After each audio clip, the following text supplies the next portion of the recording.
Salam damai Kristus bagi kita semua. Kembali lagi dalam channel ini bersama saya, si anak yang masih tertinggal pengetahuannya atau masih buntut yang perkataannya ngelantur.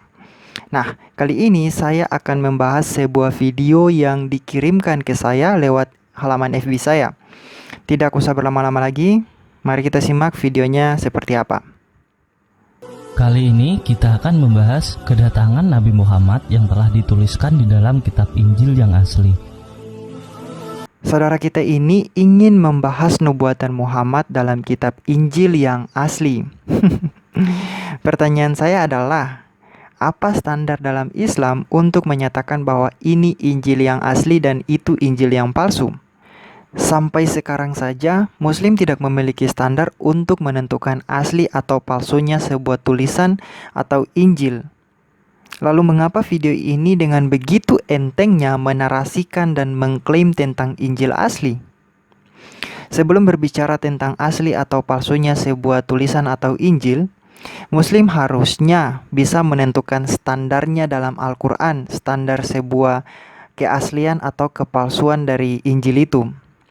Karena standar yang kalian berikan untuk menyebut ini palsu dan itu palsu dalam kekristenan, jika diterapkan pada kalian tidak mau menerimanya, padahal itu standar yang kalian ciptakan sendiri. Jadi ayolah, jangan hidup dengan standar ganda terus. Kapan majunya pemikiran kalian? Injil asli yang menggambarkan dunia 12 tahun dirahasiakan, yang telah membenarkan kedatangan Nabi Muhammad SAW, telah mengguncang Vatikan dan Kristen di seluruh dunia. Injil Barnabas mengguncang Vatikan dan Kristen di seluruh dunia? Mengguncang dalam artian apa ya? Mendatangkan perasaan takutkah atau apa?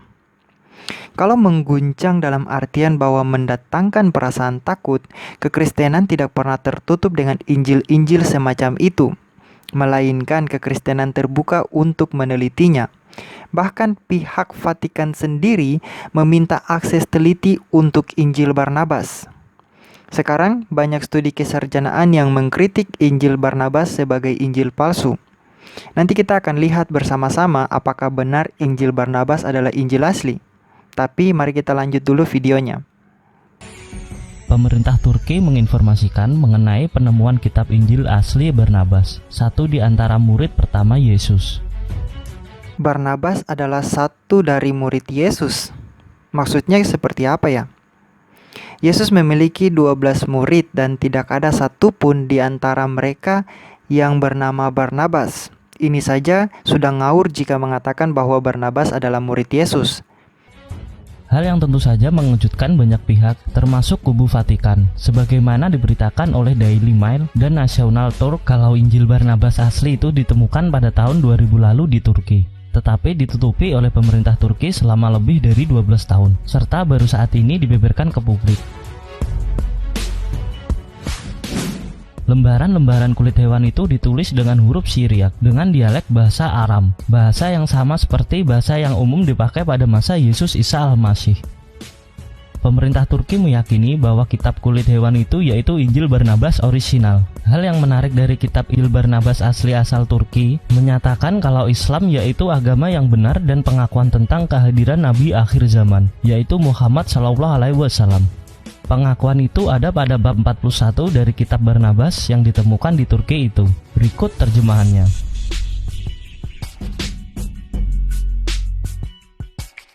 Allah telah menyembunyikan dirinya sebagai malaikat agung Mikael dari mereka, Adam dan Hawa dari surga, dan saat Adam berbalik, ia melihat di atas pintu gerbang ke surga tercatat, La ilaha illallah, Muhammad Rasulullah. Kitab yang masih menjadi perdebatan itu disebutkan saat ini disimpan di Justice Palace, Ankara, Turki, dengan pengawalan ketat polisi bersenjata lengkap dan keamanan maksimum. Pihak Iran lewat Basic Press menyatakan kalau apa yang tertulis di dalam kitab Barnabas yaitu bukti tentang kebenaran Islam, yang walau ditanggapi oleh sinis dari berbagai pihak. Bahkan pihak Kristen lewat berbagai jamaatnya menyatakan kalau kitab Barnabas itu diragukan keautentikannya. Namun walau begitu, pihak Vatikan lebih arif dengan menyatakan telah mengajukan permohonan resmi ke pemerintah Turki untuk membaca dan menganalisa keaslian kitab kontroversi itu. Untuk bahasa asli Injil Barnabas, saya akan kutip dari salah satu buku yang ditulis oleh Dr. Munsir Al-Hayik dalam buku Injil Barnabas, Studi Kritis dan Komparatif, halaman 16-18.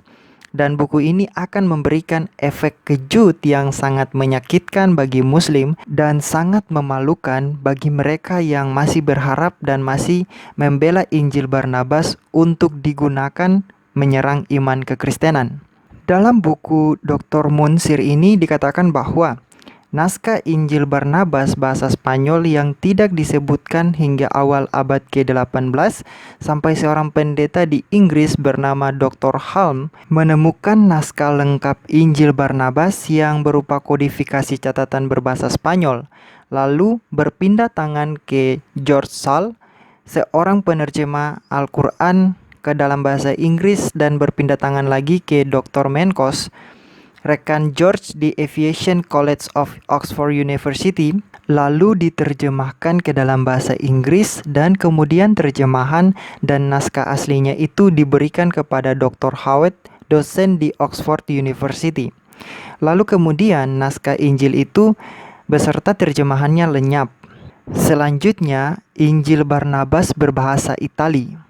Mustafa Al-Arandi, seorang yang namanya tercantum dalam pembukaan naskah Spanyol Injil Barnabas, mengatakan bahwa dia menerjemahkan Injil Barnabas bahasa Spanyol dari bahasa Itali.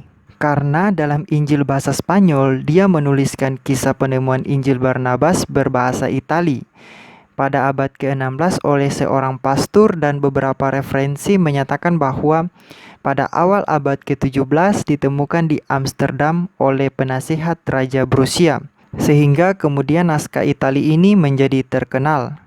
Dan sekarang ada dua manuskrip Injil Barnabas, tetapi yang tertua adalah yang berbahasa Itali. Jadi keduanya bukan berbahasa Syriak atau dengan dialek Aramik seperti yang dikatakan dalam video. Nah, memang pada tahun 1985 katanya ditemukan Injil Barnabas berbahasa Suryani atau Syriak. Namun setelah diteliti, ternyata itu adalah naskah dari Injil kanonik. Dan pada tahun 2012 ditemukan juga manuskrip yang dikatakan sebagai Injil Barnabas. Namun pada halaman pertama naskah itu tertulis bahwa naskah itu ditulis tahun 1500 dan dalam teksnya ada nubuatan Muhammad. Jadi menurut kutipan ini, bahasa asli Injil Barnabas bukanlah Suryani atau Syriak dengan dialek Aramik seperti yang dikatakan dalam video, melainkan bahasa aslinya adalah Itali yang diterjemahkan ke dalam bahasa Spanyol.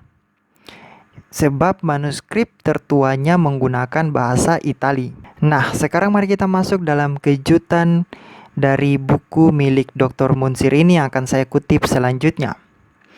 Ya, kutipan ini akan sangat-sangat menyakitkan bagi mereka yang selalu mendukung atau menggunakan Injil Barnabas untuk menyerang kekristenan. Jadi untuk saudara-saudaraku Muslim, pasang telinga kalian secara seksama, lalu dengarkan dengan baik supaya kalian tidak dibohongi oleh para pengagum salah satu Injil Apokrifa ini. Mari kita lihat kutipan dari buku milik Dr. Munsir Al-Hayik. Beliau mengatakan dalam bukunya ini bahwa hanya saja ada banyak kekeliruan di dalamnya menyebabkan naskah ini diragukan kebenaran dan keabsahannya. Di kemudian hari, naskah ini dikaji secara linguistik, lalu studi keabsahan ini menguatkan kesimpulan bahwa temuan naskah modern ini ternyata palsu. Ingat, palsu, pakai huruf kapital semua. Jadi, untuk saudara-saudaraku Muslim yang masih memiliki akal sehat dan tidak mau harga dirinya diberikan untuk sebuah kebohongan dan propaganda Islam dan Al-Quran, dan Muslim yang selalu mengagumi Injil palsu ini, silakan pikirkan kembali apakah kalian benar-benar ada dalam sebuah kebenaran ataukah kebohongan. Kalau saya sih lebih baik tidak beragama daripada beragama tetapi hidup dalam kebohongan dan propaganda-propaganda murahan, lalu mencoba untuk membela kebohongan itu dengan membuat kebohongan demi kebohongan untuk menyerang fakta. Tetapi puji Tuhan, Alkitab dan kekristenan sangat menolak kebohongan sebab di dalam kebohongan tidak ada kebenaran. Itu sebabnya saya sangat bangga menjadi seorang Kristen, karena bukan kebohongan yang saya bela, tetapi kebenaranlah yang saya bela. Sekarang kita lanjut pada komentar selanjutnya tentang nubuatan Muhammad dalam Injil Barnabas, yang dimana kita lihat bahwa video ini mengutip salah satu pasal dalam Injil Barnabas, yaitu pasal 41, yang katanya ada nubuatan Muhammad di dalamnya. Saya ingin bertanya kepada saudara muslim, apakah kalian masih konsisten bahwa Injil Barnabas adalah Injil asli sesuai dengan yang dipaparkan dalam video tadi? Sekalipun saya juga sudah membuktikan bahwa Injil Barnabas adalah Injil palsu sesuai dengan kutipan-kutipan yang tadi. Tapi apakah saudara-saudara muslim masih mau percaya bahwa Injil Barnabas adalah Injil asli? Nah, jika kalian masih mengatakan bahwa Injil Barnabas adalah Injil asli hanya karena menubuatkan Muhammad, maka kalian harus konsisten dengan hal itu. Jadi, mari kita lihat beberapa bagian Injil Barnabas yang bertentangan dengan ajaran Islam sendiri. Lalu kalian bisa simpulkan apakah itu Injil Barnabas yang asli ataukah Injil Barnabas itu palsu. Pada pasal ke-42 Injil Barnabas, Yesus menyatakan bahwa dirinya bukan Mesias, sedangkan Al-Quran memberi kesaksian bahwa Isa adalah Al-Masih, yang mana dalam bahasa Ibrani adalah Mesias. Selanjutnya, Yesus mengatakan bahwa Muhammad adalah Mesias. Pertanyaannya bagi Muslim adalah di mana ayat Al-Quran yang menyangkal Isa adalah Al-Masih atau Mesias? Dan di mana dalam Al-Quran dan hadis menyatakan bahwa Muhammad adalah Al-Masih atau Mesias? Untuk Isa, bukankah kalian percaya bahwa Yesus adalah Isa? Jadi tolong buktikan di mana ayat Al-Quran yang menuliskan bahwa Isa menyangkal dirinya adalah Al-Masih seperti yang terdapat dalam Injil Barnabas. Injil Barnabas menolak Yesus atau Isa yang kalian yakini sebagai Al-Masih atau Mesias dan menyatakan Muhammad sebagai Al-Masih atau Mesias. Pertanyaannya adalah apakah Injil Barnabas sejalan dengan Islam? Apakah hanya karena ada nama Muhammad dalam Injil Barnabas maka kalian anggap itu Injil asli? Jangan menjadi dungu. Dalam kutipan buku Dr. Munsir Al-Hayik halaman 21 sampai 22 menuliskan bahwa Injil Barnabas kemungkinan pertama ditulis oleh seorang Yahudi asal Spanyol yang ingin membalas dendam kepada Paus karena dipaksakan untuk masuk Kristen. Dan kemungkinan yang kedua, Injil ini ditulis oleh seorang Muslim yang menggunakan metode penulisan Injil kanonik dan dia memasukkan akidah-akidah Islam untuk meruntuhkan pondasi iman Kristen. Jadi kita sudah bisa lihat betapa tidak jujur dan penuh kebohongannya penulis Injil Barnabas ini. Bahkan Barnabas bukanlah salah satu murid Yesus dari 12 murid Yesus. Jadi kalau kalian para pembela kebohongan masih membela kebohongan Injil Barnabas untuk menyerang kekristenan, saya tidak heran karena pondasi iman kalian juga dibangun atas dasar kebohongan yang daripadanya akan lahir kebohongan baru. Menyerang kekristenan tidak membuat agama kalian menjadi benar. Kebohongan tetaplah kebohongan. Dan untuk saudara-saudaraku muslim yang masih berakal sehat, ambil waktumu untuk memikirkan apakah kalian masih mau membela kebohongan. Pikirkan dari sekarang sebelum kalian melangkah lebih jauh. Dalam Kristus tidak ada kebohongan. Tuhan Yesus memberkati.